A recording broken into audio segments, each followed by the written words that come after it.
Who are we to judge? Sino ba tayo para husgahan ang ating kapwa-tao? Yan ang ating tatalakayin dito sa ating FLM Comeback Series sa ating YouTube channel, Faceless Row here, mga kaibigan, mga kaalab. So, bago muna tayo ulit magtuloy-tuloy, hayaan natin na bumati muna tayo sa ating mga lahat ng mga sumusubaybay sa ating FLM Comeback Series. Abangan po ninyo yung mga episode na ilalabas po natin na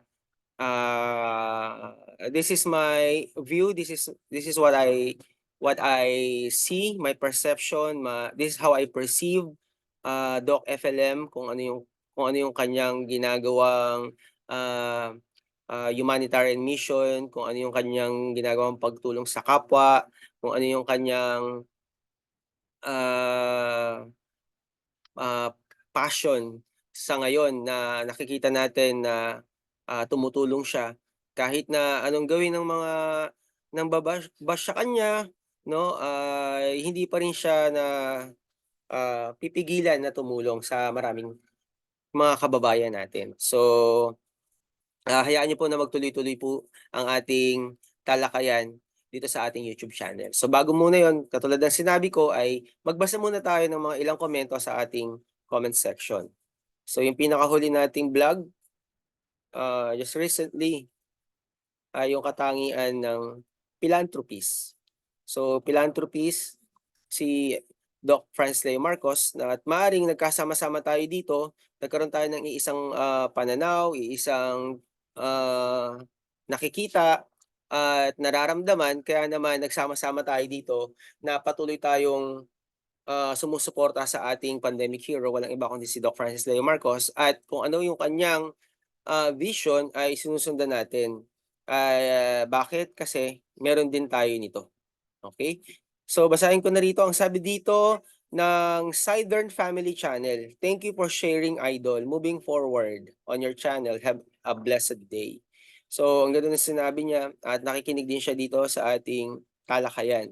Sabi naman ng isa kong friend na nasa Indonesia, ang sabi niya, "Terbaik," ang ibig sabihin ay the best. So shout out to you, Yuana Sanas. At okay, let's move on. Basa tayo, yung iba nabasa ko na rito. Saan ba ako nag-stop? Nasabi ko na ba 'to?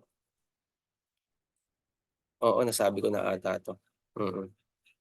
Okay, ito hindi ko alam pero babasahin ko na. Ang sabi rito ng Mercy Velasco, basahin natin. Sabi niya, "Tama ang sinabi mo nung una kong nakilala si Idol noong pandemic at hinangaan ko talaga siya. Kaya sobra ako noong nalungkot nung nakulong siya, pero natuwa ako nung nakita ko na tumakbo siya sa Senado kaya binoto ko siya. Ngayon lumabas siya, patuloy pa rin sa pagtulong, tunay talaga siyang philanthropy." Maraming maraming salamat, Ma'am Mercy Velasco. Sabi naman ni Roland Patalen, "Bakit? Doktor ba si Mr. Leo Marcos?" Okay, hindi ko na 'to bibigyan ng yes, ang sagot ko yes. Okay, bro, punta ka dun sa aking vlog na may title na Honoris Causa. Dun mo makikita kung ano yung view ko pagdating sa doctorate na tinanggap o parangal na tinanggap ng ating pandemic hero. Maraming maraming salamat sa iyong comment. Okay, base naman tayo sa isa pa nating vlog na may title na check muna natin 'to 'no, basahin na natin lahat. Okay, ah, hindi pala natin mababasa lahat, napakarami pa. So, pili lang tayo dito. Okay, unahin natin sa huli kasi baka nabasa ko na yung mga nasa unahan. 'To nabasa ko na pala 'tong mga 'to. 'To naman sabi ni Miss Joyce Kennis, ang sabi niya, "Dami talaga basher. Kahit sa mga post ko inaaway ako. Haha, about diyan sa PhD at sa pagtawag ng doktor." Gano'n talaga kasi nga iba nga yung lenses na ginamit nila. Iba rin yung pagtanggap nila, iba rin yung unawa nila, iba rin yung kanilang nakikita kasi nga magkaiba tayo ng mga lenses, okay. So kapag ang lenses natin ay magkakaiba, iba talaga yung ating view at tanggap dito, 'di ba? Eto, ang sabi naman ni Tel Gumpak ng FFCI Hong Kong, ang sabi niya, "Mga vloggers na tuloy lang ginagawa niyo, at least nakakatulong si FLM sa kabuhayan nila. Real talk lang. Totoo naman, 'di ba? So, hayaan niyo lang na makita, hayaan niyo lang na magsabi sila kung ano-ano, pero naniniwala tayo na napakaganda ng ginagawa ng ating pandemic hero. Walang iba kundi si Francis Leo Marcos, na ngayon ay isa ng doktor. Okay. Ang sabi naman ni King of Gambling, "Ha, ha, ha, akala kasi ng mga basher madali lang magpanggap na isang mayaman at totoong namimigay talaga siya. Hehehe, ako naman ay naniniwala na totoo siya. Biruin mo nung una ko siyang napanood, ang sabi niya sa mga mayayaman, kung ano ang naitulong o nagastos ay tatapatan niya. Kung isang truck na bigas, tatapatan niya. Kung may kakasa, gano'n ang sinabi niya, kaya maraming mayaman ang nagalit tuloy sa kanya. Tuloy mo lang yan, idol.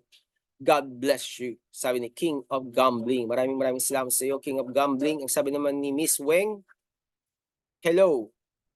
Hello. Sabi ni Miss Weng, hello. Hello din, Miss Weng. Okay, ang sabi naman ulit ni Tel Gumpak, expect more bashers host, but it's okay. You're in the right path. Hehehe. Maraming salamat. Parang nabasa ko na pala yun, ano? Paulit-ulit na lang ata. Okay. So hanggang dun na lang muna at i-check ko kung ano pa yung hindi ko mga nabasa, kung sino pa yung hindi ko mga nabasang nag-comment. At shoutout na rin sa lahat ng mga FLM family, FFCI worldwide, at sa lahat po ng ating mga kaibigan, ng ating mga kaalab, at salamat din sa inyo na patuloy na nagtatangkilik ng ating talakaya dito sa ating YouTube channel. Ano ba yan? At maraming maraming salamat siyempre sa aking Team Pangat Channel sa pamumuno ni Sir Froy at ng aking mga utol, si Utol Cha, Utol Shinjin, si Utol Jane, si Ate Ruby, at siyempre si Sis Mitch, Tigerfield TV. Maraming maraming salamat sa inyong pagtulong, at siyempre si Glenn, walang iba kundi ang aming guitarista, at siyempre si Coach MB. May hindi pa ba ako nabanggit? Si Ate Ems, yan. Marami pa akong simple, pretty, Lodi, maraming maraming salamat sa iyo. Pretty Pretty girl. Pretty girl naman talaga siya. Okay, Pretty Lady, vlog. Maraming maraming salamat sa inyong, pagtulong sa aking YouTube channel at siyempre dito sa ating FLM family. So tuloy-tuloy na po tayo sa ating discussion, okay, sa ating gagawing pag-uugnay-ugnay at talakayan. Hayaan natin na gumana yung ating thinking, 'no, yung ating creative thinking. So, okay, who are we to judge? 'Di ba? Sino ba tayo para humusga sa ating kapwa-tao? Yan po ang ating bibigyan ng usapin, talakayan, pag-uugnay-ugnay dito sa ating YouTube channel sa mga oras na ito. Okay, ang sabi ng chapter and verse sa Gospel of John, sabi ni Jesus, sabi ni Jesus, "He who is without sin can cast the first stone." He who is without sin can cast the first stone. Cast the first stone. It's an idiomatic expression. Okay, idiomatic expression. Pero pag binasa natin, hindi lang natin babasahin yung teksto o yung text, yung verse na isa lang, 7, kundi babasahin din natin yung buong konteksto para maunawaan natin kung ano yung sinasabi ng sumulat. Okay? So, ganito yun. Doon sa statement na, if any of you is without sin, let him be the first to throw a stone at her. So, yun nga, katulad sinabi natin, makikita siya sa Gospel of John, chapter 8, verse 7. Itong record na ito ay makikita natin na ang senaryo dito ay nasa temple si Jesus at nagtuturo sa maraming tao at dumating yung mga scribes and Pharisees, no, na may dalang babae na caught sa adultery. Hindi lang basta na caught, no, sa adultery, kundi in the very act of adultery. Nahuli siya. At ano ba yung requirements na hinihingi ng batas ni Moses, ng law ni Moses? Kapag ikaw ay nahuli sa pangangalo niya, in the very act of adultery, ang parusa diyan ay kamatayan. Babatuhin ka hanggang ikaw ay mamatay. Grabe, no, matindi ang law, matindi ang batas, no? Ngayon, ang purpose ng mga scribes na ito at ng mga Pharisees na ito ay i-trap ang ating Panginoong Jesus. I-trap si Jesus.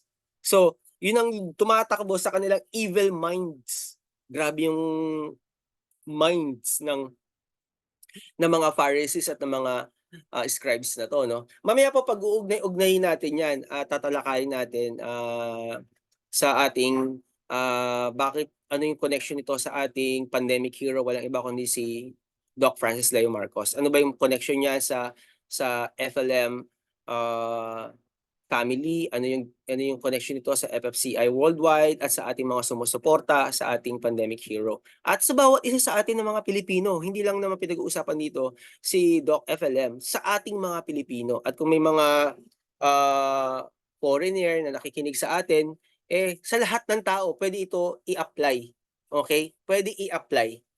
So tuloy-tuloy na tayo 'no. Ang ginagawa ng scribes and Pharisees is to trap our Lord Jesus Christ. So yun ang gusto nila talagang gawin, okey? Bakit nila gusto i-trap? Kasi gusto nilang ihinto 'no, i-halt, stop, to stop our Lord Jesus Christ to what He is doing. So ang ginagawa nila, tinataniman nila nagpa-fabricate sila ng mga bagay-bagay ah, na para maalis sa ginagawa ang ating Panginoong Hesus, ma-stop sa ginagawa ang ating Panginoong Hesus. So ang naisip nila, kapag si Jesus ay hindi nagsalita 'no, sa kanilang ginagawa na, "Eto anong masasabi mo sa babae na nahuli sa pangangalo niya in the very act of adultery, ano masasabi mo?" So kapag itong tao na 'to, sabi nila kay Jesus, hindi nagsalita, in other words, wala siyang wisdom. So hindi siya ano, wala wala na tayong pakialam dito, wala naman siyang wisdom, eh. Ngayon 'pag hindi niya naligtas itong babae na 'to, 'no, hindi talaga siya savior, 'di ba? Hindi siya savior kung hindi niya maliligtas yung babae. At kapag hindi siya savior, wala siyang wisdom, 'di ba? Gano'n ang gustong gawin nitong mga scribes and, itong mga Pharisees. Ano ba yung tugon 'no, response ni Jesus sa ginagawang accusations nitong mga ginagawang trap nitong mga, ah, scribes and Pharisees? Alam niyo ginawa niya? Tumahimik siya. 'No, tapos immediately 'no, pagkadakay gano'n 'no, gano'n immediately, he stooped down 'no, yumuko siya at sumulat siya sa buhangin. He wrote something on the ground. Pero itong mga Pharisees and Sadducees, they kept on charging 'no, kinukulit nila si Jesus 'no, they are pressing on, requiring an answer 'no, kay Jesus, 'di ba? Pero si Jesus ang ginawa lang, yumuko at nagsulat sa buhangin. And then sabi ni Jesus, hindi siya sumagot, 'di ba? Tapos sabi ni sumagot si Jesus, sabi niya, after niya magsulat sa buhangin, sabi niya, "Go ahead and stone her because that is what the law requires." But the law, babasahin natin dito sa John chapter 8 verse 6 to 7. But the law also requires that the first stone be thrown by a person who is sinless in connection with this church. So they press charges on the woman who was caught in the very act of adultery. Pero meron din palang requirements. Hindi lang pala basta 'pag nahuli yung babae na nagkasala 'no, sa actual na pakikipagtalik 'no, sa di niya asawa ay ay babatuhin sa batas ni Moses hanggang sa mamatay. Pero hindi lang pala yun, okey? Meron din pala, may kasunod, ano yun? But the law also, yun, matindi. But the law also requires something. Ano? Kung sino yung walang kasalanan, siya ang unang bumato.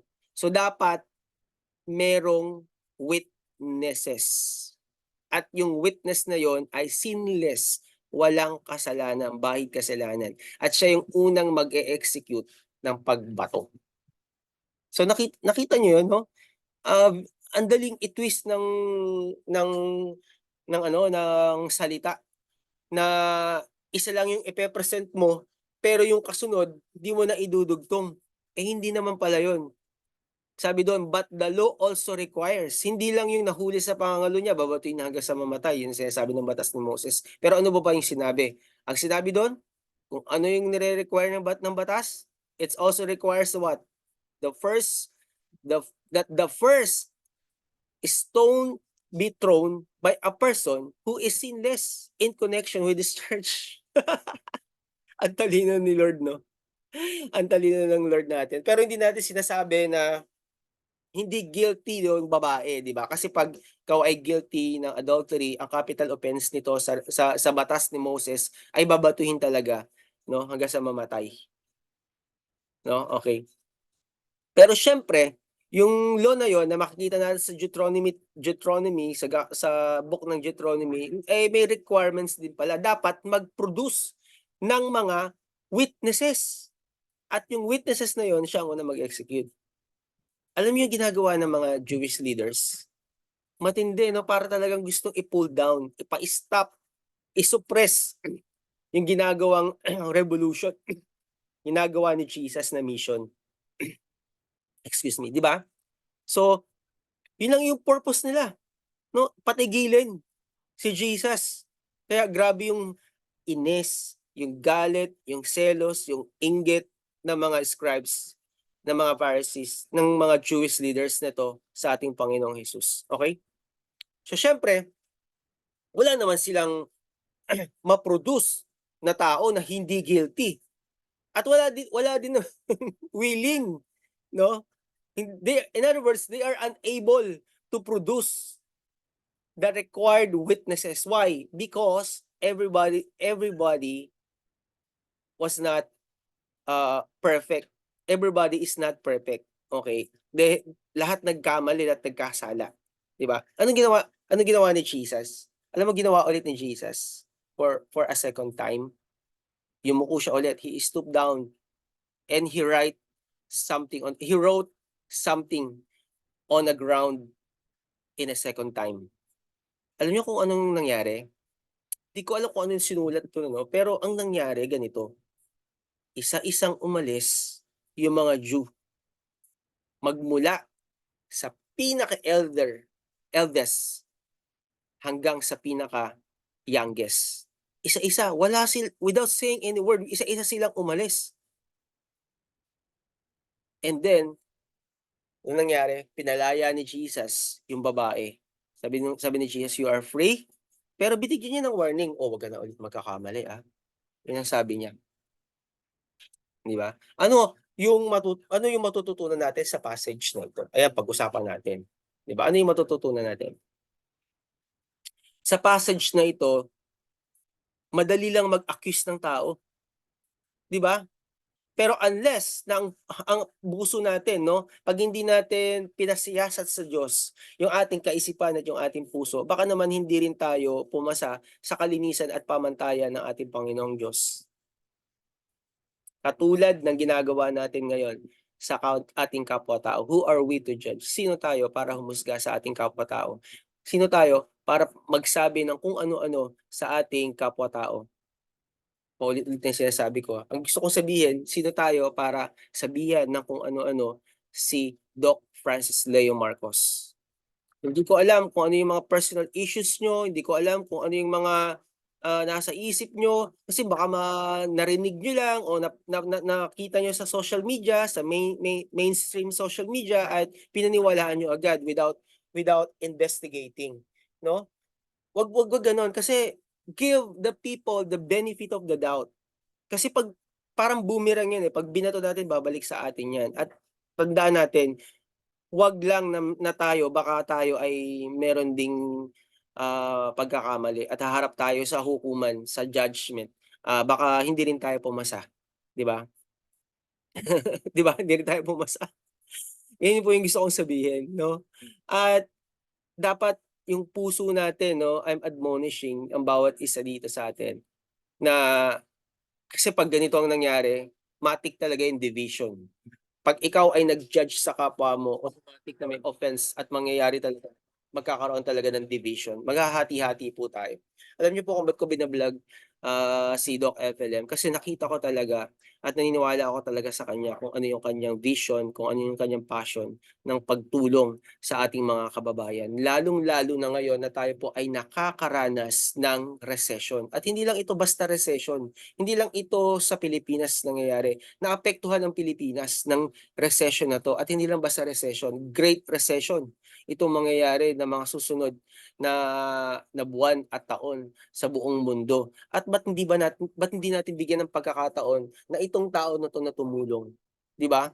Na naapakan ba yung ating ano, yung ating ego dahil sa kanyang challenge, mayaman challenge? If I offended you sa lahat ng mga mayayamang tao, humingi po ako ng paumanhin, I apologize to you.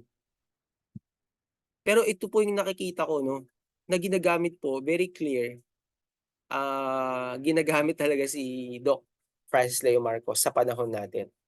Kaya tuloy-tuloy po yung aking pagba-vlog at itutuloy ko po yung aking pagba-vlog sa ating pandemic hero. Alam niyo po ba na maraming nagsasabi sa akin na mga kapwa ko, ministers 'no, sa church na bakit ko daw bino-vlog. So, I don't know 'no, parang na-o-offend din sila, missionary pastor ka tapos nagba-vlog ka ng FLM. Wala namang problema dun, 'di ba? Kasi makikita naman natin talaga na ano, na let's say okay, let's take this for example, may pagkakamali siya, nalagay siya sa piitan, hindi ba niya na ba napagdusahan? Pero eto ang malupit, kapag wala siyang kasalanan, 'di ba? Nag-fabricate ng ano, ng isang senaryo para siya malagay sa piitan, why? Kasi kinainggitan siya. Puwede yun, eh, 'di ba?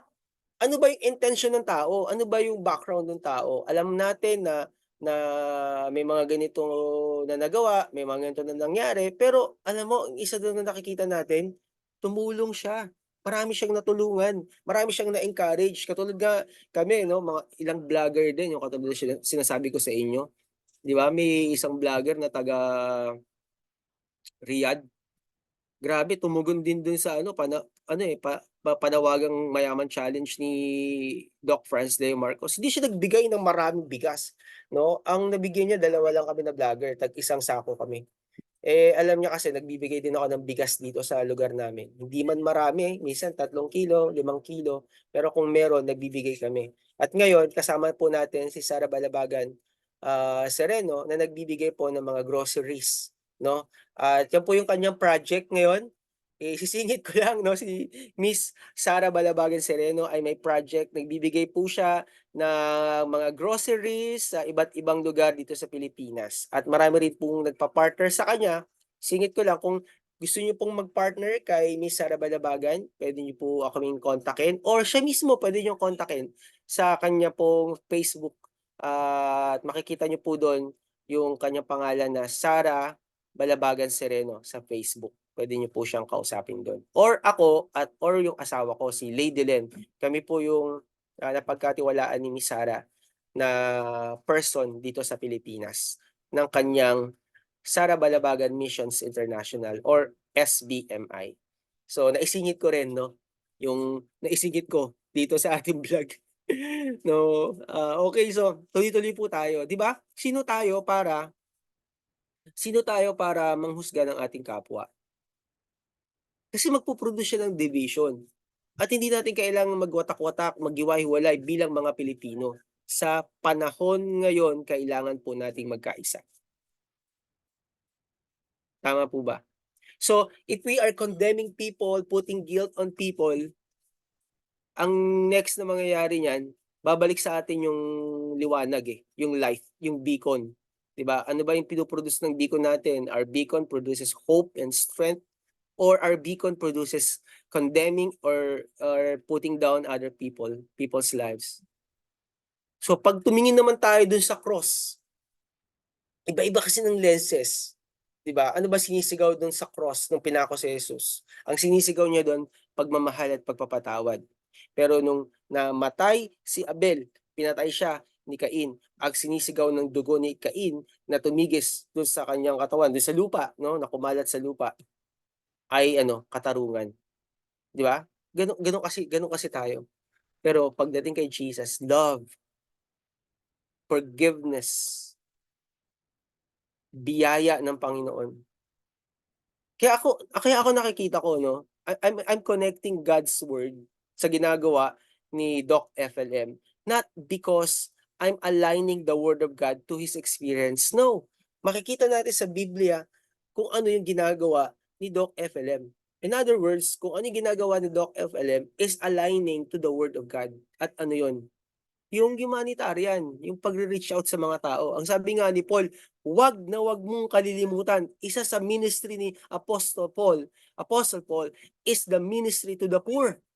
He fed the poor. Sabi niya dun sa mga disciples at dun sa mga napupuntahan niyang lugar na, 'di ba, ang daming napuntahan, naikot niya yung buong mundo ni Paul, 'di ba?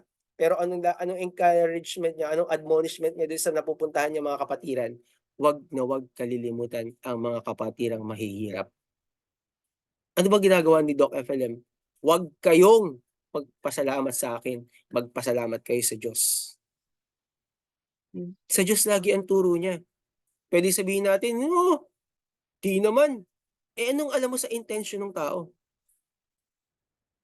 Only God knows. Only God read our lives, our thoughts, and our hearts. Yung intention napakahalaga nun, eh, at pini-purify yan ng Diyos. Pinu-purify yung thoughts ng tao.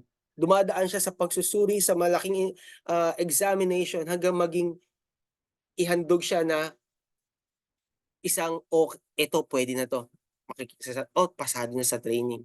Hindi natin alam kung ano pa yung pupuntahan ni Doc FLM, eh, 'di ba? Pero ako, nakikita ko talaga na ginagamit siya ngayon sa panahon natin na may ganitong crisis, na may ganitong hinaharap na recession. At ito yung panahon na kung saan dapat magkaisa tayo. Hindi tayo magsiraan, hindi tayo magwatak-watak, hindi tayo mag-iba-iba ng view. Pinag-uusapan natin dito hindi yung ikaw ay Catholic, ikaw ay born again, ikaw ay Protestant, ikaw ay Muslim, ikaw ay Buddhist. Hindi na pinag-uusapan natin dito, hindi yung anumang belief, 'di ba? Ang pinag-uusapan natin dito yung principle ng kingdom. Pinag-uusapan natin dito yung ating bayan, yung ating mga kababayan, mga kapatid. Lagi naman sinasabi ni Doc FLM, sa Diyos kayo magpasalamat. In other words, FLM is not our source. Sino yung source natin? Si God. God is our source and there are many channels at isang channel dito na makikita natin ay si Doc FLM. Maaaring isang channel mo yung kapitbahay mo, nagbigay ng ulam sa'yo. Maaaring isang channel mo yung kamag-anak mo na nasa abroad. O maaaring isang channel ng blessings ay yung mga kasama natin sa FFCI katulad ni Kuremeng K, 'di ba? Man of Steel. Ito yung mga naririnig ko sinasabi niya, sinasabi ni Doc FLM, 'di ba? Nung lately lang, si Vincent Sandana, 'di ba? At marami pang mga FFCI worldwide 'no, Filipino Family Club na incorporated na, tama ba? FFCI, incorporated ba yung dulo nun? Okey, na tumutulong 'no, na nasa likod ni Doc FLM na tumutulong. Inom muna tayo ng coffee. Nauuhaw. Dapat pala may tubig din dito kasi sa lalamunan, eh. Sarap naman ng kape, salamat sa kape. Is brought to you by salamat po sa US, na nagpag-US na saan bang nakalimutan ko kung saan siyang state 'no. Pero shoutout ko na rin yung tita ko na nasa California, si Tita Priscilla. Maraming salamat tita sa iyong prayer, 'yan. And see you soon Tita Priscilla. Okey, balik tayo dito. 'Di ba, ito yung panahon na dapat tayong magkaisa at naniniwala ako na na kayang bumangon ng mga Pilipino, 'di ba? Dahil may mga nire-raise up siya na katulad ni FLM, ni Doc Francis Leo Marcos. Kalimutan na natin yung mga title na yan, 'di ba? Tama ba? Ako nga magdo-doctorate din ako kaya lang hindi pa ako makapag-doctorate, ang laki ng bayad, eh. Pero natapos na rin ako ng MDiv, nung nag-MDiv na ako. Ang sunod ko naman DMin, Doctorate in Ministry, Doctor in Ministry. So yun yung ano, Yun ang next na step ko sa pag-aaral. Pero hindi ko alam kung kailan, 'pag dumating ang ating budget, 'di ba, sa pag-aaral. Sarap kaya mag-aral. Okey, so yun, 'di ba? At puwede nating sabihin kasi ganito, ito biglang pumasok sa isip ko. Nakakapagsalita tayo dahil yun ang nakikita natin. Hindi naman tayo nanghuhusga, kaya ko lang nasabi o kasi yun ang nakikita ko. Kaya nga dapat suriin natin kung ano yung lenses na ginagamit natin. Bakit? Kasi itong scribes and Pharisees, they were using different lenses. Ano yung lenses nila? Condemning, 'di ba? Kino-condemn na nila agad yung babae, eh. Pero alam niyo ba, bakit yung babae lang, napansin niyo ba yun? Bakit yung babae lang yung iniharap nila kay Jesus? Eh, asa na yung ka-accomplishment nun o asa na yung lalaki? 'Di ba natin naisip yun? Ako napaisip ako, eh, 'di ba? Baka yung lalaki, eh, Jewish leaders din, eh, 'di ba?